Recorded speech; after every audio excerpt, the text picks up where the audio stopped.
Should the New York Knicks sign Chris Paul in free agency if the Warriors decline his guaranteed money for this upcoming season? We're going to break that down on today's show, but I want to hear from you first. Should the Knicks sign Chris Paul? I don't think it'll cost a lot of money, and I don't think the Warriors are going to pick up that $30 million contract, which means he's going to be a free agent. I think the Knicks still have a major need as a backup point guard. I love Deuce McBride, but Deuce to me is an off-ball guard. They need an initiator, another engine. Could CP3 be that guy? Type S for sign, type P for pass.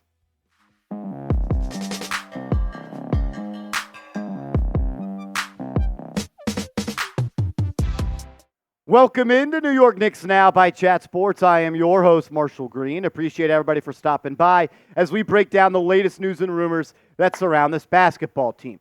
Chris Paul has a $30 million contract going into the 2024-2025 season, but it's not guaranteed. And the Golden State Warriors have until June 28th to decide if it's ultimately a team option, if they want to pick that up or not. If they do, they owe him $30 million. If they don't, he's a free agent and he's allowed to sign wherever he wants. People may be like, Marshall, where are you hearing this from? Well, one, I have been told to monitor Chris Paul to the New York Knicks. That's all I will say on that. And also, as we know, Chris Paul, CAA Mafia, nice to meet you. If you're repped by CAA, you got a pretty good shot of the New York Knicks having some interest in you. And I think that the fit, just strictly on the basketball floor, makes a lot of sense. The New York Knicks need another floor general off the bench. They need a guy that when Jalen Brunson sits down, when Jalen Brunson has to go to the locker room, when Jalen Brunson has to take a break, when he's out of the game, they need someone that can be a life vest for this offense to keep it afloat. Because we have seen now through 2 seasons of basketball, when Brunson is on the floor, the Knicks are one of the best teams in the NBA. When Brunson is off the floor, they are below average and really one of the worst offenses in the league. When Jalen Brunson's on the floor for the Knicks, they score 124.1 points per 100 possessions, one of the best numbers in the NBA. When Brunson's off the floor, they score just 109.4 points per 100 possessions. They are almost 15, almost 15 points worse per 100 possessions when Jalen Brunson sits down. So what does that mean? They need someone to be able to generate offense for the team, get the ball to players in spots that they can be successful, and be able to score by themselves. If that ain't Chris Paul, I don't know who is. Is he the guy that we remember with the Hornets? No. Clippers? No. Suns? No. Rockets? No. Is he an elite player at this point? No. Is he still a productive player at this point? You betcha. And the only word I have about him is age and injury issues, which is something I probably shouldn't just scoff over. But man, it would be great to have somebody off the bench that gave you those numbers that Chris Paul did. He's a walking 10-8 any single night. He's one of the best pick and roll maestros to ever grace this league. And I honestly think that as he gets older, he could maybe play a little bit more off ball and play next to a guy like Jalen Brunson or like Miles McBride. He knocks down the catch and shoot three at 42.3%. That is a skill that will translate to any team you play on. And he's also someone that is still deadly in the mid-range. He knocks down his pull-up mid-range jumpers at 47%. So he could still get to a spot. He could still rise up off that elbow, and he can knock it down off the catch. And he's also one of the best still pick-and-roll ball handlers. And he gives you another engine for that offense. He can run your offense. He can get the ball to Randall. He can get the ball to Hart. He can get the ball to OG. He can run that pick and roll with Isaiah Hartenstein. He can find DiVincenzo. And he can also go to that mid-range jumper and pull up if he has to. But the most appealing part for me, outside of really just fitting the need that the Knicks have, he's not going to be expensive. He's not. It's low risk. Low risk, high reward. I mean, let's say you sign Chris Paul to a 2-year, $8 million deal. $4 million each year. And that's plenty enough. And I honestly think that if Chris Paul is serious and he looks in the mirror and says that I want to win an NBA championship, the New York Knicks might just be the best landing spot for him. He tried it last year with the Golden State Warriors. Warriors aren't as good as the Knicks. Knicks were 1 game from the conference finals. No Randall, no Robinson, no Bogey, no OG. Get those guys back, and you add Chris Paul off the bench to run your second unit. I think it makes a lot of sense. The Lakers will have interest in him, though. And at this point, I think that's probably the most likely destination for Chris Paul. Go and play with LeBron James and end your career with one of your best friends.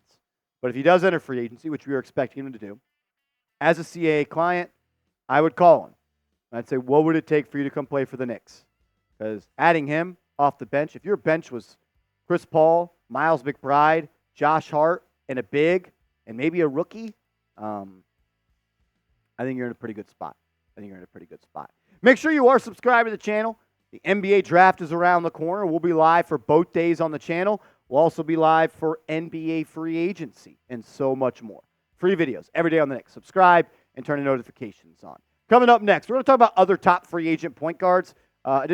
Talking about Chris Paul, because I have been told to watch him, and he is a part of CAA, and you should always watch CAA clients with the New York Knicks. But I also want to take a look at some other point guard targets in free agency, as I do think that someone that can run the offense when Brunson sits down is something that this team could need. But first, I got to give a huge shout-out to today's sponsor, PrizePicks. Go to PrizePicks.com/CLNS and use that promo code CLNS, and PrizePicks, the #1 daily fantasy sports app, will match your first deposit up to $100. Win big money and withdraw your winnings by picking more or picking less. The NBA Finals starts tonight, which means the time for you to start playing PrizePicks is tonight. You could turn $10 into $1,000. All you do is create a lineup of 2 to 6 players, and you simply pick more or less on their projected stat line from PrizePicks. I also love all the deals and really the opportunities that they give you to win big money. They have slashed Jason Tatum's point total for Game 1 of the NBA Finals all the way down to half a point.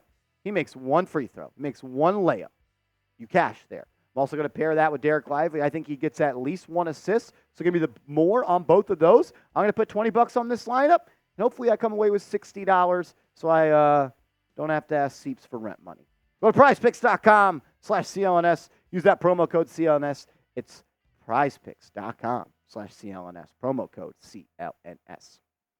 All righty, let's close the show quickly by just going over some of the top free agent point guards that are going to be available once July 1st opens up. And these are in order from, I got this list from Hoops Hype.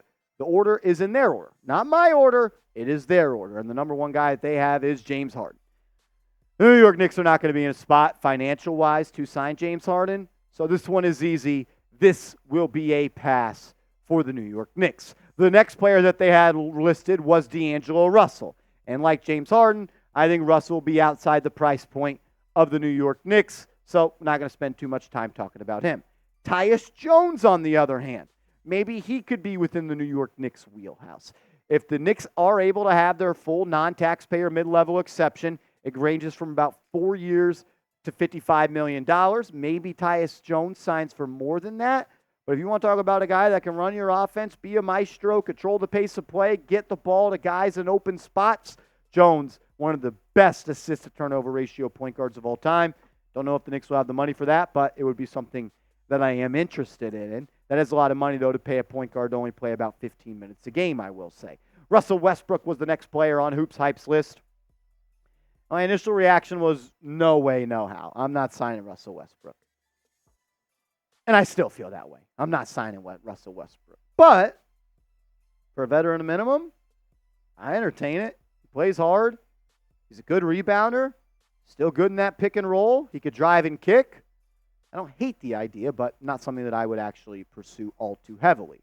Spencer Dinwiddie was the next point guard listed, and I just don't really have any interest in Spencer Dinwiddie. I think he is cooked. I think the game is run by him, as he shot 39% last year. A player that I am interested in is Reggie Jackson. He is someone that can score the basketball. We saw him be a spark plug all season long for the Denver Nuggets, averaged over 10 points per game. He's gotten that field goal percentage to a respectable spot. He's improved that three-point percentage as well. I think he'd cost you probably $8, $9, $10 million per year.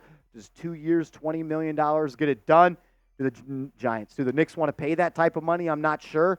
But another scorer that can control your offense and create offense instantly off the bench makes a lot of sense. A point guard that I wanted the Knicks to sign in the buyout market was Kyle Lowry. And if Kyle Lowry has any interest in still playing in the NBA next year and he wants to move on from Philadelphia, I think Kyle Lowry as a member of the Knicks makes a lot of sense. I hate the way he plays basketball. He flops, but at the end of the day, he's a winner. He's a competitor, and he would fit like a glove on this team, and you can never have too many Nova Knicks. Patrick Beverley, the next point guard up on today's show. Veteran minimum is about as high as I would go for Patrick Beverley, maybe 2 years, maybe $3 million at most. Defensive-minded guard, doesn't really fit the prototype of what I'm looking for. I'd just rather have Deuce McBride playing his minutes. Chris Dunn, the next point guard ranked by Hoops Hype.